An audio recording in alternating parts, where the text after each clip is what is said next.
আচমকা বহুতলের কার্নিশ ভেঙে পড়ল রাস্তায়। অল্পের জন্য রক্ষা পেল পথ চলতি মানুষ থেকে বহুতলের নিচে থাকা দোকান মালিকরা।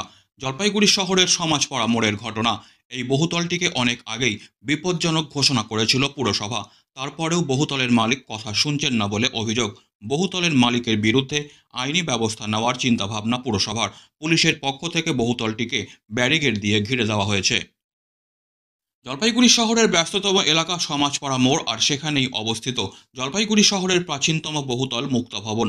পাঁচতলা এই ভবনটি আজ থেকে প্রায় ৭০ বছর আগে নির্মাণ হয়েছিল বলে জানা গেছে। তবে বিগত কিছু বছর থেকে লক্ষ্য করা যাচ্ছে সংস্কারের অভাবে এর বেশ কিছু অংশের বেহাল অবস্থা।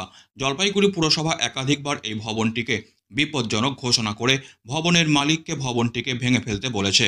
অভিযোগ, মালিক পুরসভার কথা শুনছেন না। মঙ্গলবার রাতে আচমকাই এই মুক্তা ভবনের ৪ তলার কার্নিশের একটা বড় অংশ ভেঙে রাস্তার ওপর পড়ে। কিছুটা অংশ একটা পানের দোকানের চালের ওপর ভেঙে পড়ে। রাত একটু বেশি থাকায়, রাস্তা ফাঁকা থাকায় কোনো মানুষ আহত হয়নি। পাশাপাশি এই বহুতলের নিচে রয়েছে একাধিক দোকানঘর। সেই দোকান মালিকরাও অল্পের জন্য রক্ষা পেয়েছেন। ঘটনার পরেই এলাকায় ছুটে আসেন পুরসভার আধিকারিক ও পুলিশ প্রশাসনের আধিকারিকরা। আপাতত এই বহুতলের চারপাশে পুলিশ ব্যারিকেড দিয়ে দেওয়া হয়েছে। উপপুরপিতা সৈকত চ্যাটার্জি জানিয়েছেন, শহরে বেশ কয়েকটি পুরনো বিল্ডিং বিপজ্জনক অবস্থায় রয়েছে। এই বাড়িগুলোকে বিপজ্জনক ঘোষণা এবং মালিকদের নোটিশ দেওয়ার পরেও তারা কথা শুনছেন না। এবার তাদের বিরুদ্ধে আইনি পদক্ষেপ নেওয়ার চিন্তাভাবনা করা হবে। বসেছিলেন, কি অবস্থা, কি দেখলেন? মানে ওই সময়টা যদি বোঝার উপায় ছিল না, উপর থেকে কিছু একটা ভেঙে পড়লো।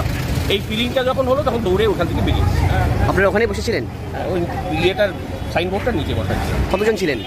দুজন ছিলেন। তখন কি হঠাৎ করে কি হলো? একটা শব্দ পাওয়া গেল, আর কিছু ওই বিল্ডিংয়ের পার্ট ভেঙে নিচে পড়ার শব্দ পেলাম। দু একটা টুকরো সামনে পড়েছে, দৌড়ে তখন বেরিয়ে আসবে। আর দোকানে পড়েছে? দোকানদারের ওই যেটা ওর শেডটা আছে তার উপর। দোকানদারের জুতো দেখা যাচ্ছে, উনি দোকানে নষ্ট জিনিসপত্র দেখলাম কিছু নষ্ট হয়েছে। নষ্ট হয়েছে কিনা দোকানের ভিতর তো দেখে উনি বাইরে বেরিয়ে আসছেন। হতাহতের কোনো খবর নেই? না। মানে তাহলে কি আপনারা বলতে হবে যে প্রাণে হঠাৎ? হ্যাঁ, যদি ওই টুকরোটা বড় হতো তাহলে দুর্ঘটনা আরো বেশি হতো। এটা কিসের বিল্ডিং, কি বিল্ডিং এটা? এটা মুক্তা ভবন, পুরনো অনেক। এটা একটা পুরনো বিল্ডিং জলপাইগুড়ি।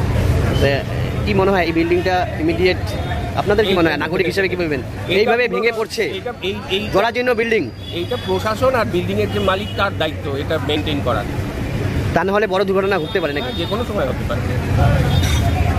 এসছে পুরসভা বা পুলিশ, দেখলেন আসছে? খেয়াল করিনি। আপনার নাম আর নামটা কাইন্ডলি? আমার নাম জয় ব্যানার্জি। Thank you. এখানে তো একটা সবাই আড্ডা মারে, হঠাৎ একটা চাল ভেঙে পড়লো। আমি অবশ্য ছিলাম না, ওই জয়বাবু বললেন। ওই তখন এই সবাই চিনলে যা হয়, একটা অত বড় চাই ভাঙা ফাঁকে তো সব দৌড়াদৌড়ি উড়াউড়ি লেগে গেল। তারপর দোকানটা ড্যামেজ হলো, অল্পের মধ্যে সবাই বেঁচে গেল। বেশ কয়েকজন ছিল দোকানদার সহ? দোকানদার খরিদ্দার তখন বেরিয়ে গেছে, দোকানদার ছিল আর ওই দুজন ওখানে বসেছিল, আর আমরা সাইডে ছিলাম। কি বিল্ডিং এটা, কি বিষয়, এটা কোন জায়গা? এটা অনেক দিনের বিল্ডিং, এটা একটা জলপাইগুড়ি পুরসভার ঐতিহ্য বিল্ডিং। যা অবস্থা, এটা এখন পৌরসভা আর যে বিল্ডিংয়ের মালিক বসে, এটা একটা বিষয় নিয়ে একটা জায়গায় আসা উচিত। কারণ এটা মেন রোডের উপরে যখন তখন একটা দুর্ঘটনা হলো। এই জায়গাটার নাম কি? জায়গাটা হলো সমাজপাড়া মোড়। এই মুক্ত ভবনটা কত পুরনো, কত বছর হবে তাও? এইটা আমরা ছোটো থেকেই দেখছি, তাও এটা আমার তো মনে হয় ৬০ বছর হবে পুরনো অনুমান। আপনার নাম? ছোটন সেনগুপ্ত, আমি সমাজপাড়ায়। কি নাম? Chhoton Sengupta. Disclaimer. This channel may not promote any violent, harmful or legal activities. All content provided by this channel is meant for an educational purpose only.